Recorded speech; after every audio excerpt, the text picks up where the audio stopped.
வெளியேற்றலாம், பக்காவாக இருக்கலாம். ஃபர்ஸ்ட் லாஸ்ட்டாக முடிச்சுட்டு ஒரு வீடியோ போடுறேன் க்ளீனாக உங்களுக்கு.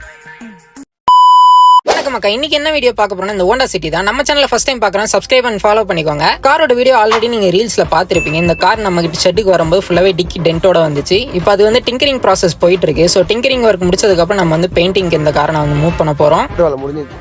காலைல சொல்லுங்க ஜாக்கி போட்டு சீக்கிரது, ஜாக்கி போட்டு தான் சீப். அடுத்தது பார்த்தீங்கன்னா பெயிண்டிங் தான். அவ்வளவுதான் காட்ட முடியும், காட்ட முடியாது. மத்த கம்பெனிகள் காட்டலாம், ஆனா எங்க கம்பெனி காட்டாது. A few minutes later. காரோட ஒர்க் முடிஞ்சிருச்சு. காரோட ஃபைனல் அவுட்புட் இதுதான். ஸோ காரோட ஃபினிஷிங் எப்படி இருக்குன்னு கீழே கமெண்ட்ஸில் சொல்லுங்கள். ஸோ உங்களோட கார்லேயே இந்த மாதிரி டென்ட் இருக்குது, அதை நீங்கள் ரிமூவ் பண்ணி டென்ட் இருக்கிறதே தெரியாத அளவுக்கு நீங்கள் ரெடி பண்ணணும்னு நினச்சிங்கன்னா நம்ம ஆர்எஸ் கஸ்டம்ஸை காண்டாக்ட் பண்ணிக்காங்க. காண்டாக்ட் நம்பர் லாஸ்ட்டில் கொடுக்குறேன். அண்ட் ஒன் மோர் திங், நம்மளோட சேனல் 10K ரீச் பண்ணுறதுக்கு என்ன ஒரு 50 பீப்புள்ஸ் தான் வேணும். ஸோ மறக்காமல் நம்ம சேனலை ஷேர் பண்ணிவிடுங்க, ஃபாலோ பண்ணிவிடுங்க, சப்ஸ்கிரைப் பண்ணிவிடுங்க. வரட்டா மக்கா, பாய்.